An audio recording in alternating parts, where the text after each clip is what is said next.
Bonjour à toutes et à tous. Je suis vraiment très heureux d'être parmi vous, de pouvoir discuter à distance avec vous et de vous parler un peu aujourd'hui d'ingénierie pédagogique.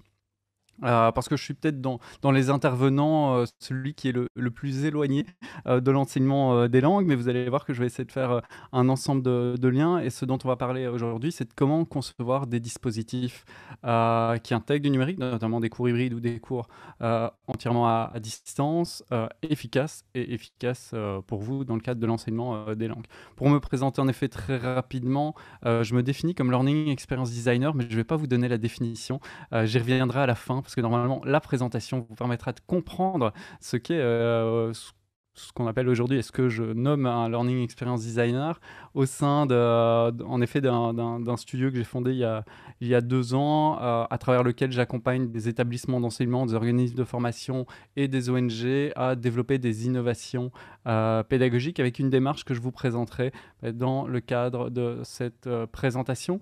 J'ai également travaillé, comme Sophie l'a expliqué, à l'Université libre de Bruxelles pendant 8 ans, avec une double casquette, à la fois à m'intéresser à des choses comme ceci, ou des êtres humains comme ceci, c'est-à-dire des apprenants, des étudiants qui utilisaient le numérique dans le cadre de leurs activités d'apprentissage. Je me suis beaucoup intéressé à un concept sur lequel je vais revenir aussi, qui est celui d'environnement personnel d'apprentissage. Et j'ai eu également l'occasion de diriger pendant 8 années la cellule à l'Université libre de Bruxelles qui s'occupait de l'accompagnement des enseignants et des enseignantes à l'usage du numérique, principalement au départ l'usage de la vidéo pédagogique et ensuite peu à peu les cours hybrides, des cours en ligne, des MOOC, etc. Donc voilà un peu le background de départ. Vous dire aussi que si c'est la pause pour vous, si vous avez trop faim, que vous ne pouvez pas attendre et suivre cette conférence, c'est que toutes les ressources dont je vais parler ainsi que le diaporama sont déjà disponibles à cette adresse, donc vous pourrez les retrouver. Et vous dire également comme avant-propos que ce que je vais vous présenter ici, c'est une réflexion qui est en cours. D'ailleurs, je vais vous expliquer un peu comment je documente cette réflexion et ce travail. Mais donc, c'est une photographie en cours d'un nouveau processus d'ingénierie pédagogique dont je suis venu vous parler aujourd'hui. Et donc, derrière ce titre un peu énigmatique du dispositif pédagogique à l'expérience d'apprentissage, se cache une question bien plus simple. Comment développer un dispositif hybride ou un cours en ligne efficace, ce qui, j'espère, suscitera votre intérêt pour quand même rester malgré la fin qui arrive vu qu'il est déjà midi quart. Si on se pose la question, si on regarde dans la littérature, comment la littérature a travaillé cette question de l'efficacité à la fois des médias ou des cours en ligne, cette efficacité du numérique, et vous verrez que ça va faire des liens avec la présentation de Franck Amadieu dans un premier temps. En fait, je vais faire un résumé de plusieurs aspects que Franck Amadieu a évoqué ce matin. Premier aspect, première entrée pour évaluer l'efficacité, c'est l'entrée par le média. C'est de se poser la question, quel est l'impact de X, X étant un outil numérique ou X étant une fonctionnalité sur le taux de réussite des apprenants et des apprenantes ou sur d'autres dimensions. Mais en tout cas, ici, on va voir que c'est l'outil numérique qui est évalué, dont on va essayer d'évaluer l'efficacité sur les apprentissages.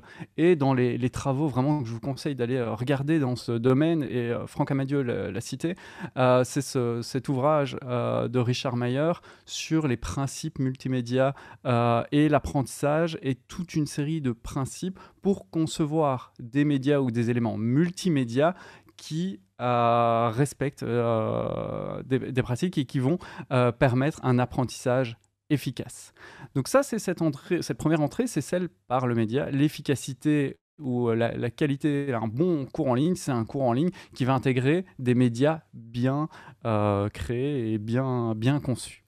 La deuxième entrée dans la littérature, c'est une entrée qu'on pourrait appeler par le dispositif pédagogique. Ce n'est pas la somme des outils qui s'y trouvent, mais bien le dispositif dans son ensemble qui va avoir un impact sur l'apprentissage des étudiants et des étudiantes. Un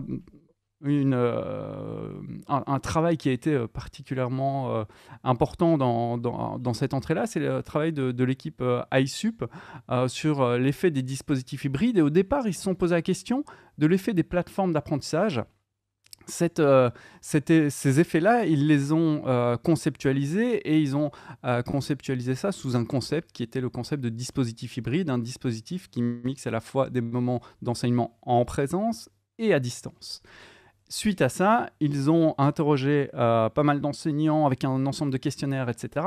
Et ils ont défini 6 types de dispositifs hybrides avec un ensemble de caractéristiques. Et ces 6 types se caractérisent par 14 composantes qui varient en fonction des types. Ce qu'ils ont vu par la suite, c'est que sur base de ces 6 types de dispositifs, ils ont évalué à la fois comment les enseignants, eux, et les enseignantes arrivaient à l'élaboration de ces différents dispositifs et quels étaient les effets de ces dispositifs sur les apprentissages.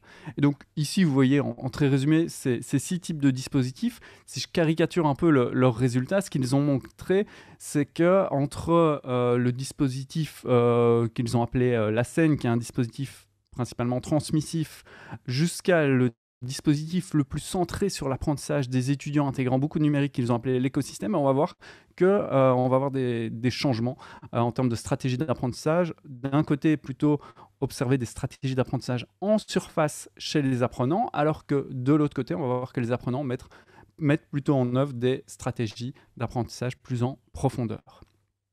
Ça, c'est donc la deuxième entrée par le dispositif. Première entrée, je le répète, le média et l'ensemble des médias qui vont avoir un impact sur la qualité des apprentissages. La deuxième entrée, c'est le dispositif dans son ensemble qui va impacter les apprentissages des étudiants et des étudiantes. Et puis troisième entrée, c'est l'entrée finalement par les apprenants et les apprenantes. Et pour cette entrée, je voulais vous raconter une histoire un peu personnelle. Cette histoire, elle commence sur un forum. Alors pas sur ce forum-ci, mais je voulais, peut-être pour les plus jeunes qui nous suivent, peut-être que certains ou certaines n'ont plus la notion de ce que c'est un forum. Un forum, ça ressemble à ça. C'est un espace de discussion asynchrone. Et lors de mes études, j'ai eu l'occasion de participer à l'université de Mons à des travaux dans le cadre de mes cours qui devaient se réaliser dans les forums où nos enseignants nous demandaient de travailler sur ces forums et où les enseignants ont par la suite analysé nos interactions pour voir quelles étaient les interactions, comment nous interagissions sur ces forums pour construire du savoir, etc., etc. Alors ça, c'est ce que les enseignants voyaient sur les forums.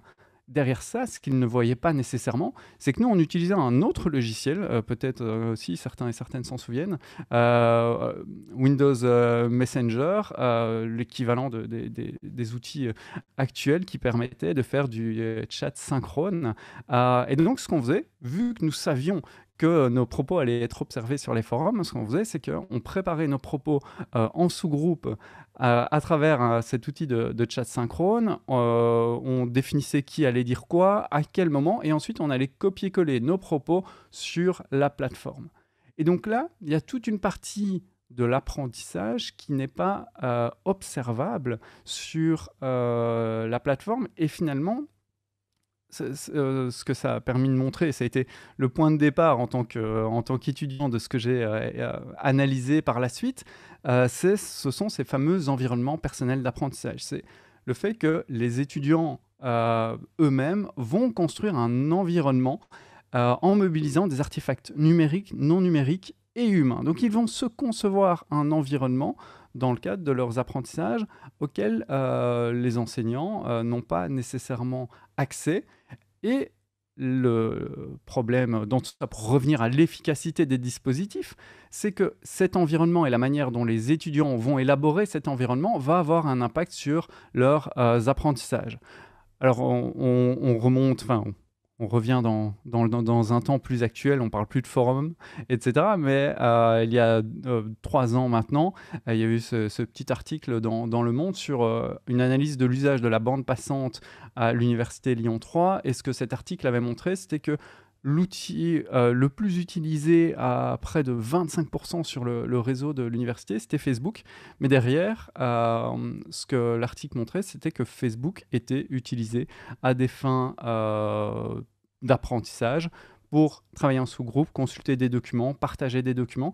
Ça a été un de mes axes de travail, cet usage des réseaux sociaux par les étudiants.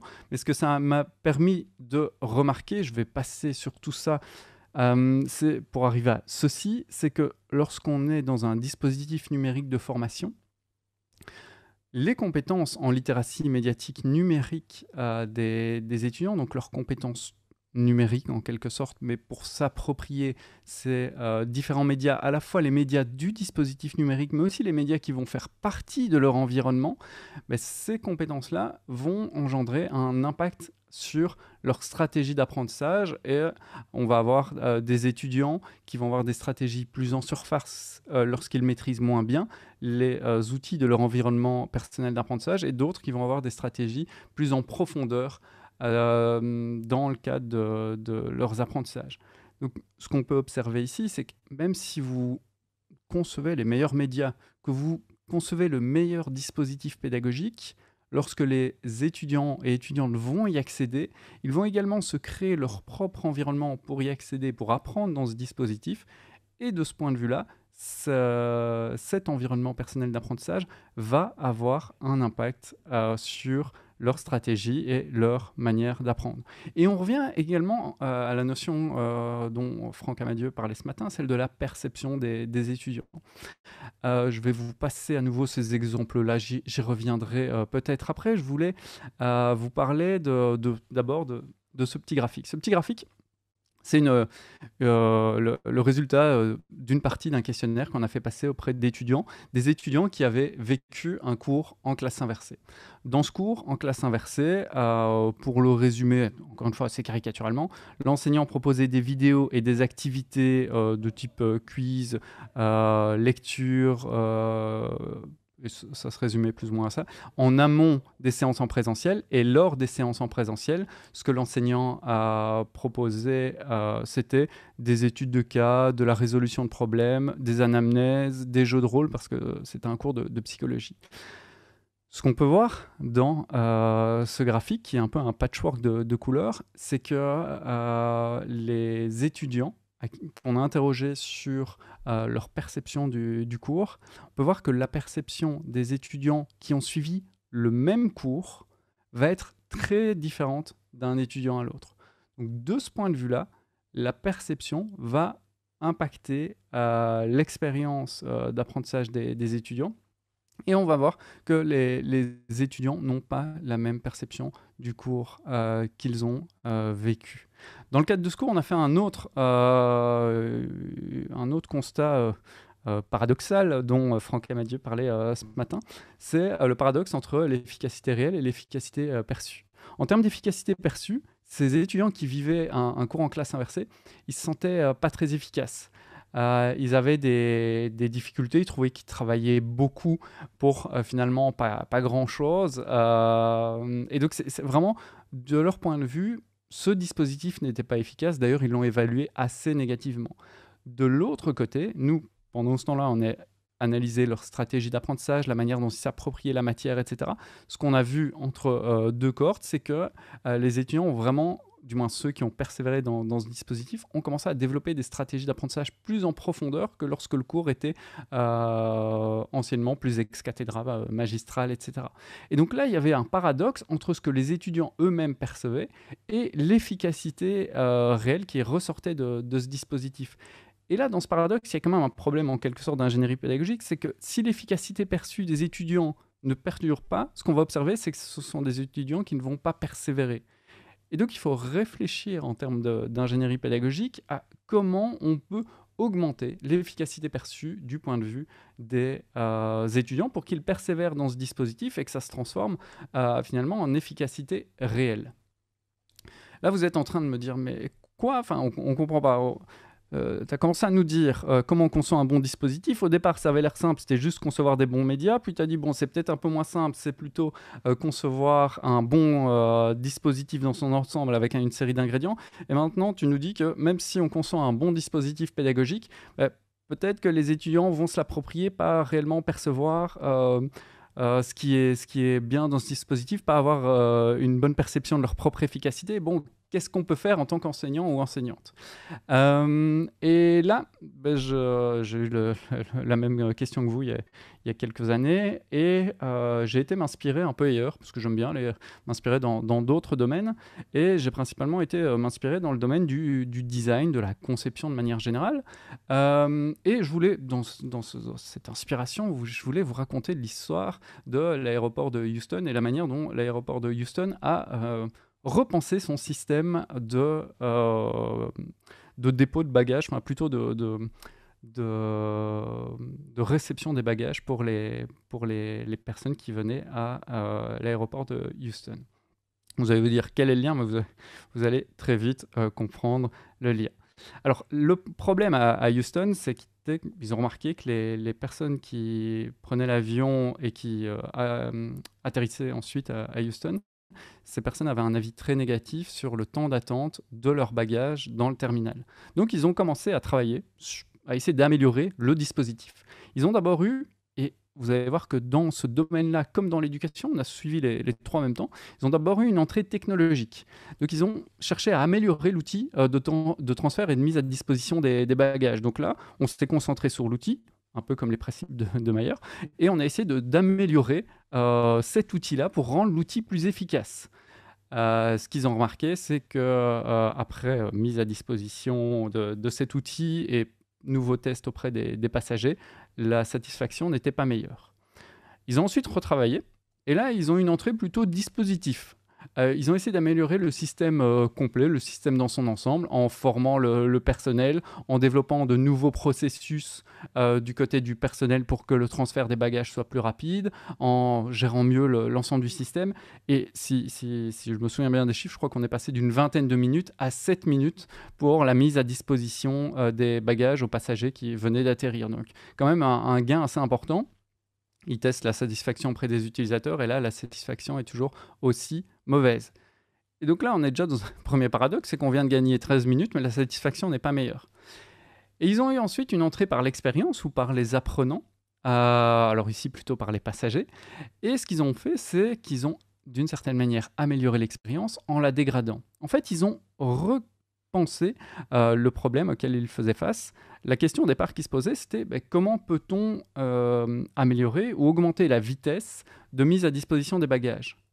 Ça, c'était leur première question. En interrogeant plus les passagers, ce qu'ils ont compris, c'était peut-être pas de mettre à disposition plus vite, mais de réduire le temps d'ennui des personnes face à leurs bagages, etc.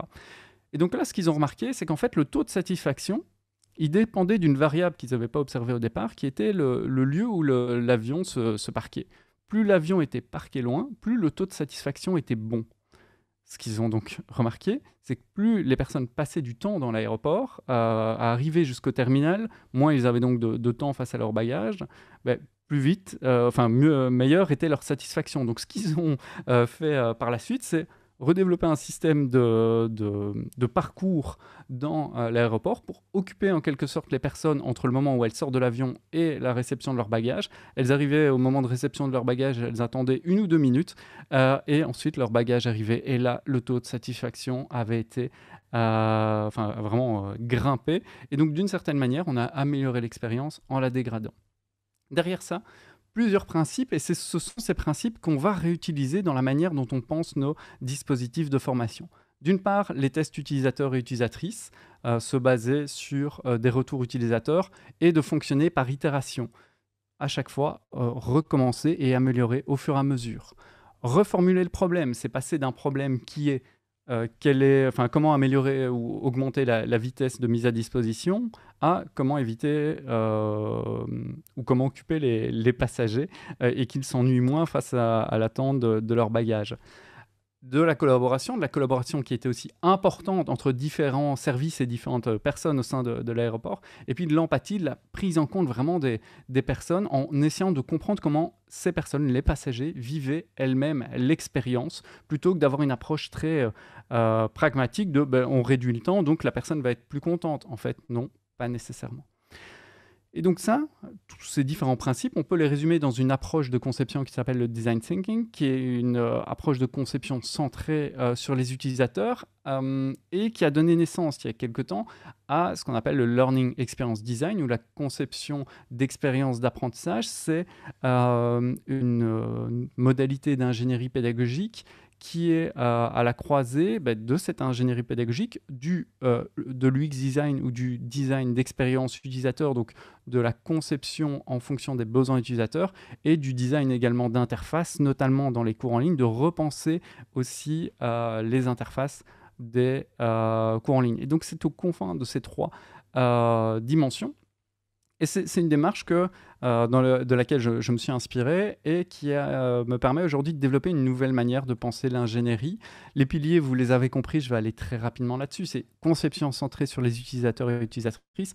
On se centre sur les utilisateurs plutôt que sur la qualité en tant que telle du dispositif ou des médias qu'il compose.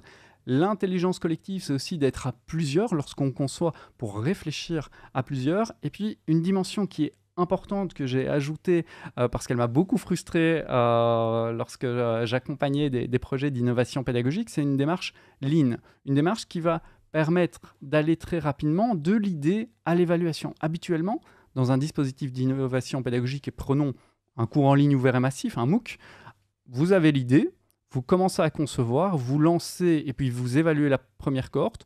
En moyenne, il y a entre 1 et 2 ans de conception. Et parfois, donc après 2 ans de conception et la mise en œuvre, vous avez enfin un retour utilisateur. Et potentiellement, il peut être négatif. C'est un peu l'exemple de l'aéroport de Houston avec la première approche, où ils ont investi des millions dans leur système et où finalement le retour a été négatif. Donc ici, le but, c'est d'aller plus vite de l'idée à l'évaluation.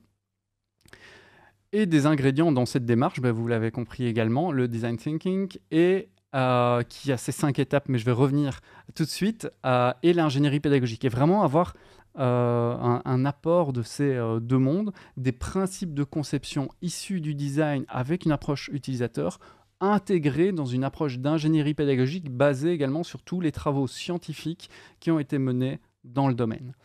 Et de ce point de vue-là, donc, la démarche de design thinking, elle a 5 étapes qui se réintègrent finalement dans le processus d'ingénierie pédagogique. Et je vais vous les illustrer, ces 5 étapes, avec chaque fois des livrables qui me semblent importants à mettre en œuvre lorsque vous concevez un dispositif hybride ou en ligne et que vous mettez en œuvre cette démarche. La première étape, c'est la compréhension des utilisateurs. Donc, comprendre, avant même de commencer la conception, comprendre qui sont vos utilisateurs, qui sont vos étudiants, quelles sont leurs caractéristiques, pourquoi suivent-elles votre cours, qu'est-ce qui les motive dans votre cours, qu'est-ce qu'ils n'aiment pas, etc. Et pour ça, un des livrables que j'utilise, un des livrables que je fais créer aux personnes avec lesquelles je travaille, ce sont des personas, des caricatures, des représentations de leur public cible. Ici, un enseignant qui a représenté une partie de son public cible et de ses étudiants. Et ce travail-là, il ne se fait pas comme ça, en quelque sorte au doigt mouillé. C'est en allant interroger ses propres étudiants pour en tirer des informations par rapport à son cours. Donc vraiment, l'objectif ici, c'est d'aller interroger ses étudiants pour comprendre comment eux vivent votre cours aujourd'hui et qu'est-ce que vous pourriez améliorer. Dans cette amélioration, il y a l'étape de définition qui peut être très longue, qui a plusieurs démarches. Moi, un outil très simple que j'aime beaucoup utiliser avec les enseignants, ce sont les 5 pourquoi. Parce que les 5 pourquoi, ils vont vous aider à repenser, à reformuler votre problème. Souvent, le problème, je vais prendre l'exemple le plus bateau, mais qui revient assez souvent, c'est « mes étudiants ne sont pas motivés ». Okay, si vous commencez avec le problème « mes étudiants ne sont pas motivés », votre solution, ça va être en quelque sorte, d'essayer d'améliorer la motivation de vos étudiants. Okay, mais si vous passez à travers ces 5 pourquoi, ce qu'on peut remarquer parfois, c'est que la motivation est un problème de surface, et derrière, on va se poser la question de pourquoi les étudiants ne sont pas motivés, parce que, par exemple, ils sont très passifs lors du cours. Pourquoi ils sont très passifs? Parce qu'en fait, ils ne comprennent pas la matière. Pourquoi ne comprennent-ils pas la matière? Parce qu'en fait, ils n'ont pas les prérequis.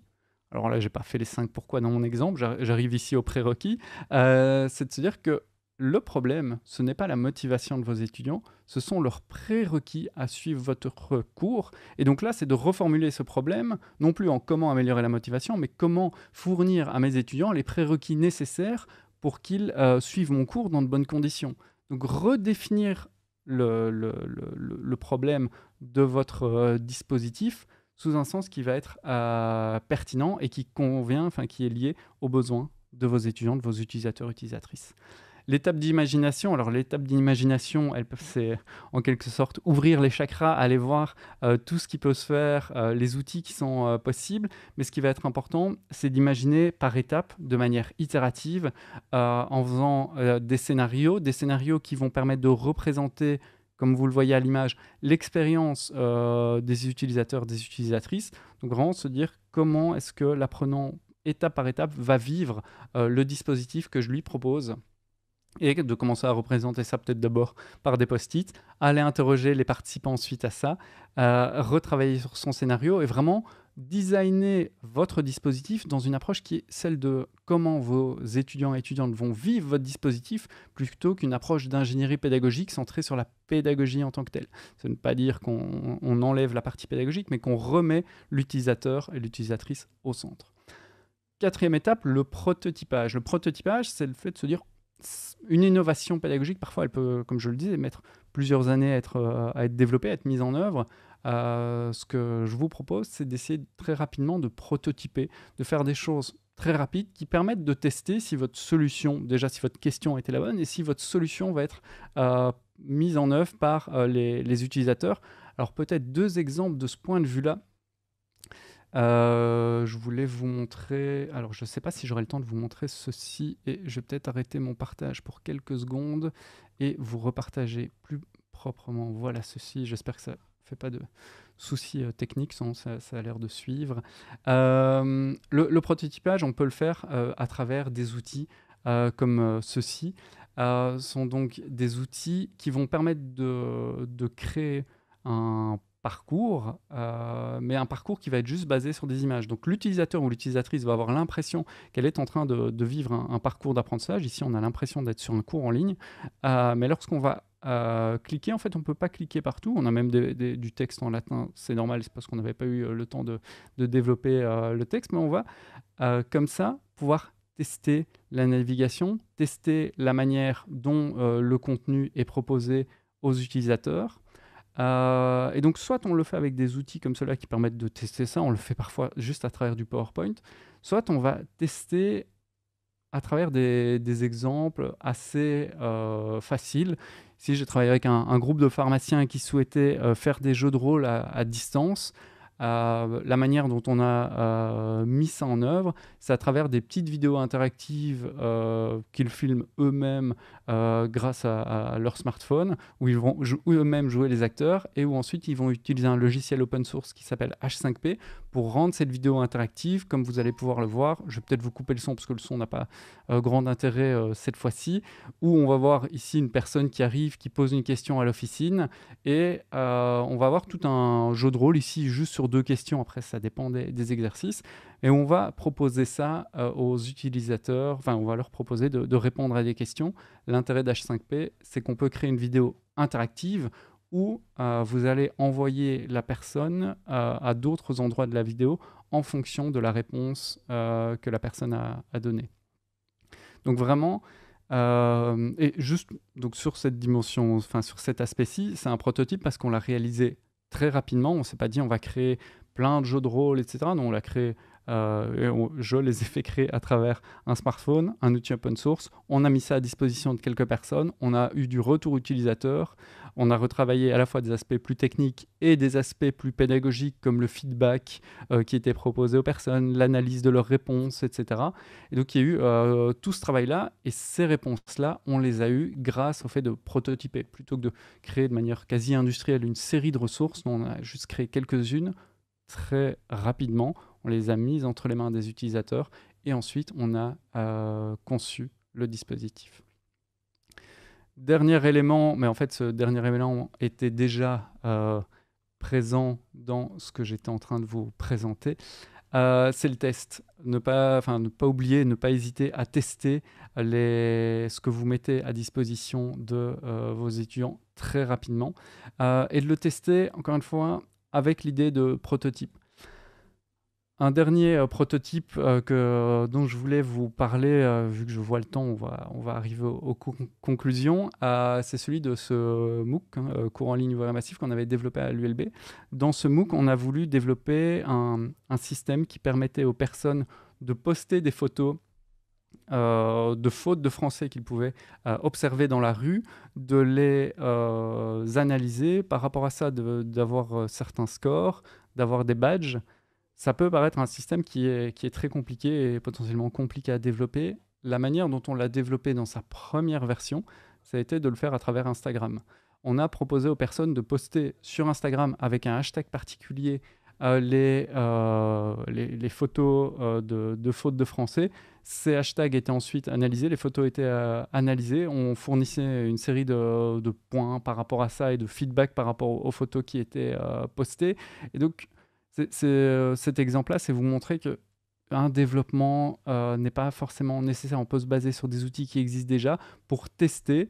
Et c'est quelque chose qui a fonctionné d'ailleurs à moitié et qu'on a retravaillé par la suite. Donc plutôt que d'essayer de développer quelque chose de manière théorique en vous disant ça a fonctionné, ici c'est vraiment l'approche de tester très rapidement sur base de choses qui ne vous prennent pas beaucoup de temps à développer. Et par la suite d'avoir ces retours utilisateurs et d'améliorer votre dispositif au fur et à mesure. J'avais un exemple à vous proposer, mais on n'aura pas le temps, donc on va sur la conclusion. Qu'est-ce que vous devez retenir un peu de tous mes propos pour concevoir un bon dispositif pédagogique en intégrant cette approche? D'une part, ce sont vos étudiants et vos étudiantes qui ont réponse à vos questions. Donc, ce sont elles et eux qui vont pouvoir répondre à vos questions, vous expliquer l'expérience et vous permettre d'améliorer l'expérience. Inspirez-vous de ce qui a été prouvé dans cette phase d'imagination, c'est d'aller chercher dans la littérature en ingénierie pédagogique, la littérature dans votre domaine de tout ce qui a été fait. Et dans la journée d'aujourd'hui, il y a énormément de sources d'inspiration pour soi-même innover et toujours pas prendre l'innovation parce qu'elle a fonctionné chez quelqu'un d'autre, mais potentiellement parce que vos étudiants pourraient être intéressés par cette expérience-là. Donc ça, c'est une dimension qui est importante, pas juste prendre ce qui a fonctionné ailleurs. Communiquer sur ce qui a fait et communiquer avec vos collègues, échanger. Cette dimension de communication et de partage est très importante. Et puis, tester assez rapidement. Ne prenez pas trop de temps à vouloir développer le meilleur outil, le meilleur cours en ligne, etc. Développez peut-être une séquence que vous allez tester une première année auprès de vos étudiants et puis améliorer ça au fur et à mesure. Comme je vous le disais, toute cette approche, je suis en train un peu de la conceptualiser. Il y a des travaux plutôt au niveau des États-Unis sur le Learning Experience Design, mais encore très, très peu de choses du point de vue francophone. Et par rapport à ça, je lance très sous peu une newsletter, donc une lettre de diffusion. Je vais partager un peu mes réflexions. Je vais aussi aller interroger des chercheurs et des praticiens du domaine de cette conception centrée utilisateur dans l'apprentissage. Donc si ça vous intéresse, vous avez le lien et n'oubliez pas que ce lien ainsi que tout ce dont j'ai parlé se retrouve à cette adresse alsic.caffeine.studio. Un grand merci. Je vais avoir l'occasion maintenant de pouvoir lire vos questions. Donc n'hésitez pas à poser vos questions. Merci beaucoup Nicolas pour la parfaite présentation et le parfait respect de l'heure. Donc, je voulais juste vous dire, vous avez raté que des collègues de l'Université de Grenoble-Alpes se souviennent de votre passage à EPAL 2018. Donc, si vous allez monter peut-être plus tard, regarder le chat, eh bien, je laisse les autres participants vous poser les questions. Bonjour à Thierry, Elke, et puis peut-être toutes celles et ceux que je ne vois pas, mais bonjour à vous. Quand ils sont là, je pense que François aussi est là aujourd'hui. Ok. Donc il y a une première question, quel est l'avantage de cette approche par rapport au SOTL? En fait, le Scholarship of Teaching and Learning, donc cette approche réflexive de l'enseignant sur son dispositif, je dirais qu'elle est plutôt d'une certaine manière en output ou pendant la conception, mais souvent le SOTL, ça va être de se poser la question, ce que j'ai mis en œuvre, est-ce que ça a fonctionné? Qu'est-ce qui a bien fonctionné, moins bien fonctionné? Comment est-ce que je pourrais améliorer? L'approche de Learning Experience Design, c'est beaucoup plus en amont de la conception. C'est vraiment d'intégrer les étudiants, l'expérience des étudiants pour améliorer la conception de votre dispositif. Et puis, une des dimensions, enfin, l'ensemble des dimensions importantes qui ne se retrouvent pas nécessairement dans le Scholarship of Teaching and Learning, c'est vraiment cette dimension de test utilisateur, de reformuler le problème, d'empathie, de vraiment prendre en compte l'expérience de vos apprenants pour améliorer votre dispositif et puis d'être dans cette dynamique itérative. Mais c'est vrai qu'on est assez proche. Le SOTL étant plutôt une analyse et une réflexion sur ce que vous avez mis en œuvre. Ici, l'approche de conception d'expérience d'apprentissage, c'est de concevoir à la base un dispositif en fonction des besoins de vos participants et de leur expérience. La genèse d'appropriation du dispositif dont vous avez parlé peut s'avérer subjective. Les différents scénarios ne risque-t-on pas... Oui. Donc, je reformule la question, désolé, j'ai essayé en même temps de lire plusieurs questions. Alors, les proto-personas, les personas, pardon, parce qu'on peut également faire ce qu'on appelle des proto-personas. Les proto-personas sont des représentations du public cible basées uniquement sur la perception que l'enseignant ou l'enseignante, le formateur ou la formatrice peut en avoir. Les personas, c'est basé sur un travail empirique. Et ce qu'on va aller rechercher, ce sont les dimensions de l'expérience utilisateur, de la manière dont les participantes, enfin les étudiants vivent le cours aujourd'hui. Et potentiellement, on peut en avoir plusieurs. On va avoir les étudiants, je sais pas, qui sont en reprise d'études, qui ont une expérience particulière, qui n'est pas celle qui sont, enfin l'expérience de ceux qui débutent juste après leur scolarité obligatoire. Là, on peut voir une différence dans certains cas, et dans d'autres cas, on ne va pas avoir de différence. Donc, histoire de ne pas avoir ce côté stéréotypique, on va vraiment se baser d'une part sur des résultats empiriques, et d'autre part faire quand même des choix. Mais faire ces choix va déjà améliorer les choses parce que souvent dans la conception d'un dispositif pédagogique, on intègre très peu la connaissance et la connaissance assez fine du public cible. Donc déjà se dire, ok, on a 3 grands personas dans sa formation et tout au long de la conception, on fait attention que les choix de conception qu'on va faire vont prendre en compte ces 3 grands personas, leurs caractéristiques, la manière dont ils vont vivre ces innovations. Et donc, d'une certaine manière, c'est toujours mieux que rien. Et ce qu'on va remarquer, c'est que ça permet vraiment d'améliorer les choses. Donc, le risque de rendre ça un peu caricatural, il est présent, mais avec l'expérience, on peut y faire réellement attention. Alors, en ce qui concerne le projet photo sur Insta, quel type de retour as-tu reçu des utilisateurs, plutôt techniques, pédas et autres? Alors, les utilisateurs, parfois, sont les utilisateurs au sens large. On peut aussi avoir l'enseignant et l'enseignante dans ce cas-ci. Donc, il y a eu des retours à la fois, surtout techniques, parce que Insta était pas un outil utilisé par tout le monde. On a dû les obliger en quelque sorte, s'ils voulaient participer au projet, ils étaient obligés d'utiliser Instagram. Donc, on a eu ces retours-là et parfois des difficultés d'appropriation technique de l'outil parce que dans un cours en ligne ouvert à massif, vous avez un public assez large. Et donc là, de ce point de vue-là, on n'avait pas fait cette analyse des publics cibles en amont, mais on a fait ces tests utilisateurs à la fin. Du point de vue pédagogique, on a vu que ça permettait la collaboration entre les personnes et vraiment la création d'une certaine communauté, des partages, des personnes qui proposaient des difficultés ou des éléments linguistiques, d'autres qui leur répondaient, etc. Et tout ça, par un processus technique qui serait un peu long à réintégrer ici, on réintégrait un peu à la main dans les forums de France Université Numérique. Donc c'était un peu du travail. Et du point de vue de l'enseignante, bah, c'était ce travail technique qui pouvait être parfois difficile et la gestion du flux de photos. Qui était quand même assez important lorsque les participants ont commencé à utiliser ce projet-là.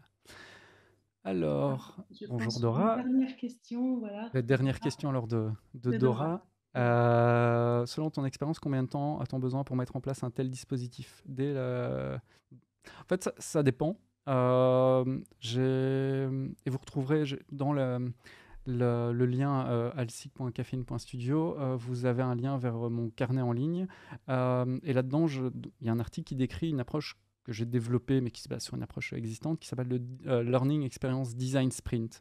En fait, c'est une approche où, en 5 jours, on va passer de la compréhension d'un problème et du recadrage d'un problème, en ayant des tests également utilisateurs, une compréhension du public cible, à le développement d'idées et de solutions avec un groupe de personnes, la conception d'un prototype le 4e jour et le test utilisateur le 5e jour.